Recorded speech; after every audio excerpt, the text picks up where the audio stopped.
Now that we understand our concept of productivity in the short run, total product, marginal product, and average product, let's apply those concepts to understand the short run costs and the shape of the short run cost curves. Now in the short run, remember we are working with some fixed amount of input. So whatever is your fixed input, that is not changing. Therefore, the cost of that fixed input will also not change. So the cost of the fixed input is called a fixed cost, and it does not depend upon the output being produced. Whether you're producing 0 units or 15, your fixed cost does not change. Variable cost, on the other hand, depends upon how much output we are producing. As we want to produce more, we must hire more variable input, and therefore your variable cost will typically rise with your higher levels of production. So fixed cost does not change, whereas variable cost depends upon the level of production. Total cost is the summation of our fixed cost and variable cost for any given level of output being produced. So let's assume we are producing some specific level of output, Q1. At Q1, what's my total cost? I'll have to see for Q1 units of production, how many variable inputs did I hire? So how many workers did I employ? And what's the cost of those workers? Number of workers hired times the wage rate will give me my variable cost for this level of production, and then plus my fixed cost. Fixed cost does not depend upon the number of output being produced. I could be producing 1500 sweaters or just 5 sweaters.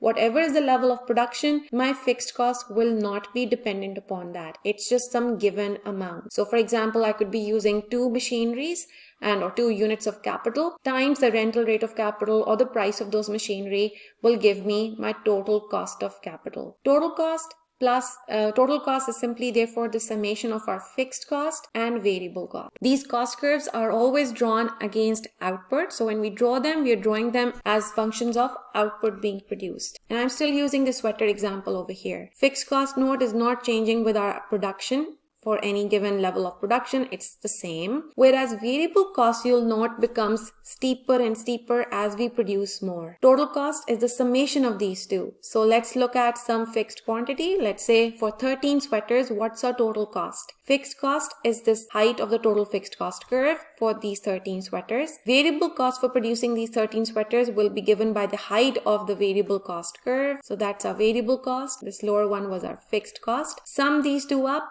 So this is vertical summation, and you'll get your coordinate point for the total cost of producing 13 sweaters. So likewise, for any given levels of production, we can sum up the fixed cost and the variable cost and get our corresponding point on the total cost curve. Because variable cost is rising steeply for higher levels of production, total cost is also becoming steeper and steeper as more and more output is being produced. Let's delve a little bit deeper into that. Why is total cost rising so steeply? So go back to our total product curve that we drew for the sweater example. Up to the second worker, the firm was experiencing increasing marginal productivity. So marginal product was rising, total product was rising steeply. Once diminishing returns kick in after point C or after the second worker, each additional worker is giving me less output than the last one. So total product is increasing, but it is increasing at a decreasing rate. So after C, we have diminishing returns kicking in. Let's superimpose another axis over here. Let's assume for each additional worker, I'm giving them $25 a day. So this lower axis over here that I've supplemented is giving me total variable cost as production rises. This is easier to now see how output and variable cost are affecting each other, or how variable cost is affected as production increases. Note that as my each additional worker is hired, I'm always paying him $25 more. So for each additional worker, cost of each additional worker is not changing, it's still the same. But each additional worker does not give me the same amount of additional units. As long as the firm is experiencing division of labor, gains from specialization, we'll see costs are rising by $25, but output is rising by more than that, pushing my variable cost to rise at a slower rate. Whereas once diminishing returns kick in, because as production increases, I have to hire more and more workers, my variable costs start to rise very deeply. Let's superimpose our cost diagram over here to see what's going on. So here I have my cost table. You can see that for the first 5 sweaters, our cost is approximately somewhere over here. So it's around $30. As I increase my production from 5 sweaters to 10 sweaters, my cost rises from 30 to 50. So variable cost is rising by $20. As I increase my production from 10 to 15, so I'm making equal incremental increases of 5 sweaters. But now from 10 to 15, diminishing returns had kicked in. So what happens to my variable cost? It rises drastically. It jumps up from 50 to 100. So as long as the firm is experiencing increasing marginal productivity, variable costs are rising, but at a slower rate. Once the firm starts to experience diminishing returns to the variable input, marginal productivity is falling behind the scenes, variable costs start to rise very, very steeply. So the fact that your total cost curve and your variable cost curve becomes steeper and steeper for higher levels of production, that's explained again by diminishing returns to the variable input. Each additional worker costs you the same, in our case $25, but he's producing less and less and less compared to the previous worker. Therefore, variable cost starts to rise very steeply. Marginal cost is the change in total because of one additional unit produced. So we're focusing on now how total cost changes as output changes. Output is not changing at a constant rate. Our total product curve is not a linear upward sloping curve, right? It's not changing at a constant rate. In some phases of production process, it changes rapidly, and in some phases, it changes or increases very slowly. So because our total product does not rise at a constant rate, your marginal costs will also not change at a constant rate. They will be affected by what's happening to our changes in production over here as we increase more and more variable input. So in order to understand what's the shape of the marginal cost curve, let's look at an example. So I'm still working with the sweater example. My production is rising from 0 to 16 as I'm hiring my workers from 0 to 5. Fixed costs we're assuming to be constant at $200. Let's assume we give each worker $25 per day. So my fixed cost and variable cost columns can be now easily filled up. Fixed cost does not change with output, so that will remain stuck at $200 for any given level of production. Variable cost, however, will depend upon how many workers we are hiring. So if we are not hiring anybody, variable cost will be 0. If I'm hiring the first worker, variable cost is 25, 2 workers, $50, and so on and so forth. So we can fill up our variable cost column. It's pretty straightforward with this given number over here. Total cost, remember, is the summation of fixed and variable for any given level of production. So for example, when output produced is 13 units, I'm hiring 3 workers. My total cost would be 200 plus 75. So that is $275. And likewise, I can do it for these two also, 325 and so on and so forth. Now we were talking about marginal cost. This is focusing on how total cost changes for each additional output being produced. Now, mathematically, the formula is pretty straightforward.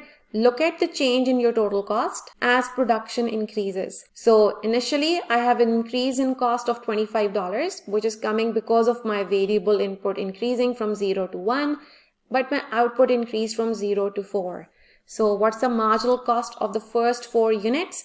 It's around $6.25. As I increase my production up further from 4 to 10, I must hire 1 additional worker. Cost of that worker is again $25. So my total cost rises by 25. Change in total cost is again 25. But this additional worker is giving me 6 more units of output instead of 4. So what's happening to my marginal cost? It's actually decreasing. Note what's happening over here. As long as the firm is experiencing higher marginal productivity, marginal product is rising all the way from 0 to 10, marginal cost is actually being pushed down. After the 10th unit of output or after the second worker, what happens? Each additional worker costs me the same. I still have to pay him $25 more. So total costs are rising by $25, but each additional worker is now giving me less units of production compared to the previous worker. So when diminishing returns kick in, marginal productivity is falling. And what is it doing to my marginal cost? It's pushing my marginal costs up. So when we have diminishing returns, each additional output produced is actually costing us more than the previous unit. So marginal costs start to rise very steeply with higher levels of production. because of the diminishing returns that the firm is experiencing in the short run because it was working with some fixed amount of capital. We can also now draw the marginal cost curve and the marginal product curve on the same diagram or on the same page to understand how these two are closely connected to each other. So in my top diagram or panel, I have the marginal product curve. This is for a firm which is experiencing initially specialization, and then after that eventually it starts to experience diminishing returns to the variable input. So note the shape of our total product curve. Initially it rises very steeply, but then eventually after L1 workers it experiences diminishing returns. The point of diminishing marginal productivity occurs at L1 workers. That's your maximum marginal product. After that, marginal product is falling. So as we just saw with our table example, as long as marginal product is rising, each additional worker is costing me the same, but he's producing more than the previous one, it drives our marginal cost of each additional unit down. So marginal product rises, correspondingly marginal cost for each of these additional units is going down. After the point of diminishing marginal productivity, marginal product starts to go down. So each worker costs me the same. In our example, it was $25, but he's producing less and less and less compared to the previous worker. So it's driving up the marginal cost of each additional unit produced. So when marginal productivity is going down, after the point of diminishing marginal productivity has been reached, in our case that was for the second worker or 10 units of output, marginal cost of each additional output produced, in our case the sweater produced, is going to rise very steeply. So because marginal cost will eventually become very high, this is what's also driving your total variable cost curve to become steep and also driving your total cost curve to become very steep. So the steepness of the total variable cost curve, total cost curve is coming from diminishing returns to the variable input, which eventually drive up your marginal costs very, very sharply. Average costs can be derived from any of the total cost measures that we just did. So if you want to calculate our average fixed cost, it is simply the total fixed cost divided by output produced. Average variable cost or AVC will be the total variable cost divided by output produced. So that is your variable cost per unit. And finally, your average total cost would be simply the total cost divided by total output produced, or also referred to as total cost per unit or simply cost per unit. Now remember, total cost is a summation of fixed and variable. So if I divide this equation by output, what do I get? I have total cost divided by output, which is my ATC, equaling AFC plus AVC. Because remember, these two are as defined over here, total fixed divided by output, total variable divided by output gives you the respective averages. So total cost likewise divided by output is ATC. So our average total cost or cost per unit is simply the summation of average fixed cost and average variable cost. Just like the total cost curve was the vertical summation of fixed and variable, we'll see average total cost is the summation of average fixed cost and average variable cost curves. So let's put them on a diagram. I have again the cost curves as a function of output produced. So sweaters for any given day produced by this firm are measured on the x-axis, and our average cost will be measured on the vertical axis. AFC, you will note, is always downward sloping. So as we increase our production, average fixed costs will decline. Think about that. Why does AFC, average fixed cost, declines with higher levels of production? Average variable cost curve, you'll see, is always typically going to be U-shaped. So average variable cost curve will initially decline, reach a minimum, and then it will start to increase. Average total, as I just said, is a summation of average fixed and average variable.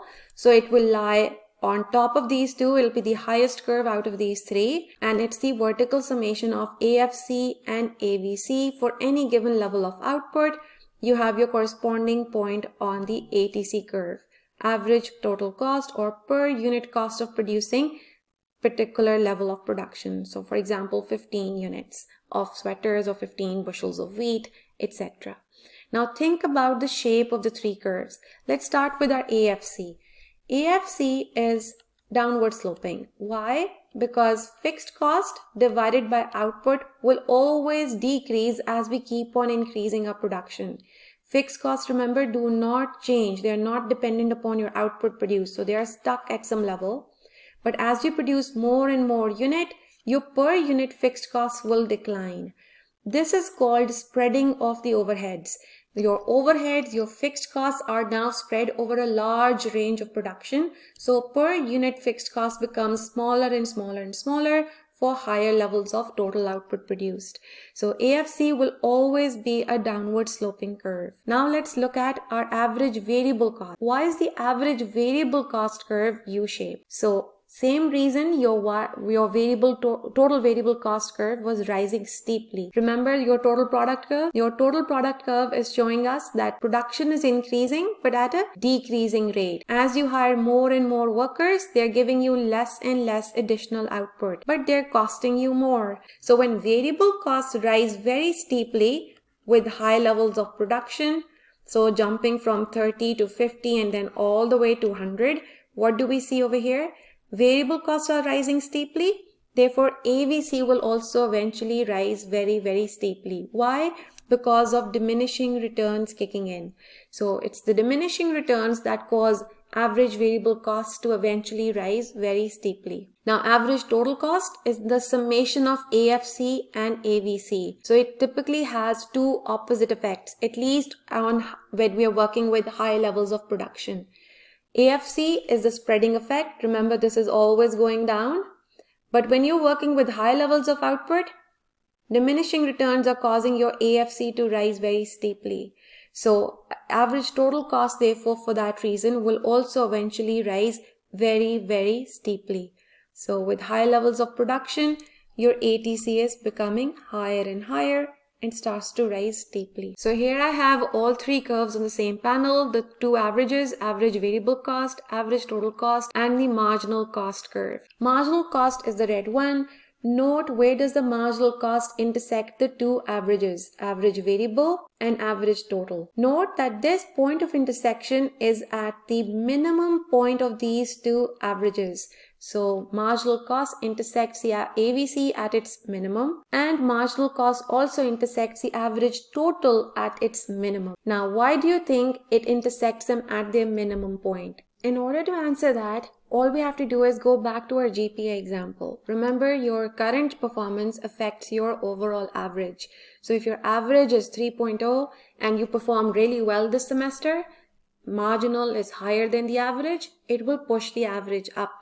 If your current performance is lower than your current average, it will push the average down. And if the marginal is equal to the average, it will keep the average unchanged. So we'll follow the same GP example to explain why the marginal cost curve intersects the two average variable and average total cost curves at their respective minimum. So let's choose a point where marginal, the red curve, is lower than the average. So I've taken this point, let's say this is at production point Q1. This point A is on the marginal cost curve, B and C are respectively on the AVC and ATC. At this level of production, marginal is lower than the average variable and lower than the average total. So whichever one you're focusing on, or you're comparing A and B or you're comparing A and C, here you'll see marginal is lower than the average, so it pushes the corresponding average down. If on the other hand we choose some point where marginal is higher than the average, let's say a point like D, where point D is on the marginal cost curve, but it is now a lot higher than the corresponding value for ATC and AVC for this given level of production Q2. So if marginal is higher than the average, it will push the average up, and as it pushes the average up, AVC and ATC are both rising. Marginal is the one that's driving this change in the averages. If marginal is equal to the average, so at a point like this one for AVC, marginal is equal to the average variable is now not changing, it is at its minimum. So at the intersection point, AVC is at its minimum. Likewise, this point over here where marginal is equal to average total is now not changing. It's neither falling nor rising, so ATC is at its minimum, where MC equals ATC. So same GPA example can be used to explain why marginal product intersected the average product at average product's maximum. Now we're using it to explain how marginal cost influences the average variable in ATC and intersects them at their respective minimum points. Let's do a quick example to see if you understand the relationship between averages and total. So here I have Sydney, who thinks or who's seeing that average total cost of producing 9 crumpets is $5. So ATC of 9 is $5 and average total cost of producing 10 crumpets is $5.20. What is the marginal cost of producing the 10th crumpet? Marginal cost, remember, is the change in total cost because of one additional unit produced. So I would suggest pause the video, try this on your own and see if you can answer the question correct. Now if you've tried it on your own already, let's see how will you get this answer. We can see this given information is telling us change in output is of 1 unit as production increases from 9 to 10, but it's not giving us our total cost, whereas marginal cost can be calculated by looking at the change in total cost when output increased from 9th to the 10th crumpet. So how do I get my totals? Average total cost, remember, is total cost divided by output produced. So if you know your ATC, you know the level of production, you can easily calculate your total cost. So total cost of producing 9 units is 9 times 5, which is $45. And total cost of producing 10 crumpets is your total cost per unit cost of $5.20 times 10, which is $52. So this is your total cost for 9th and the 10th crumpet. Change in total cost is simply $7 now. And now I can easily calculate my marginal cost for producing this 10th crumpet. Total cost increased by $7, output increased by 1. So my marginal cost of producing the 10th crumpet is only $7. Here's another example. In this case, I want you to be able to read the graph properly. So this is an ATC curve. The height of the ATC curve gives us what? It gives us the cost per unit for any given level of production. So for example, for 3 units produced, my per unit cost is around, let's say, $70. For 1 unit produced, my per unit cost is very high. It's around $120. So our ATC curve is a typical minimum function. Initially falls because of the spreading effect, and then as diminishing returns become very dominant, we see ATC being pushed up. So ATC is U-shaped. We want to calculate total cost of producing 5 pairs of shoes. So let's read our graph first. For 5 pairs of shoes, what is the per unit cost? The per unit cost in this case is approximately $80. So that's my ATC for producing 5 units, which is $80. I want to know what's the total cost of producing 5 units. Total cost would be per unit cost times this quantity. So that would be 80 times 5 is around $400. So that's our total cost of producing these 5 units. Note that total cost is essentially this area over here. Height of the curve is giving me cost per unit, given this is the ATC curve I'm working with, and cost per unit times quantity, or this shaded area, gives me now the total cost of producing these 5 units. Here I have an example of 3 different curves on the same diagram. So if you have a diagram like this one, first of all, always identify which curve is which one. So we know these are the 2 averages because they are typical minimum functions. So AVC and ATC, and the red curve is intersecting both of them at their respective minimums. So this must be our marginal cost curve. And in this case, we want to find out the fixed cost of producing 5 units. Now there's no average fixed cost curve given over here. So we have to use this given information to find the fixed cost. How will you do that? Note that the height of the ATC will give me the per unit cost of producing these 5 units, right? So this is the per unit cost. Let's assume it's around $125. This is the per unit cost, so I can use it to calculate the total cost of producing these 5 units. So that would be 125 times 5, or this whole area. Next, I want to calculate the average variable cost of producing these 5 units. So look at the height of the AVC, and that is approximately, let's say, $60. So my total variable cost is now 60 times 5, or this lower rectangle. So that's my total cost. This lower rectangle is my variable cost. What is fixed cost? Fixed cost is the difference between your total cost and your total variable cost. So if I know these two now, I can easily calculate my fixed cost, which would be this remaining white rectangle. This is our fixed cost of producing 5 units of output. Note, we can actually apply this to now any given level of production. Why? Because fixed cost does not change. You will get the same fixed cost whether it is for producing 1 unit, 2 units, or 10 units given this information set.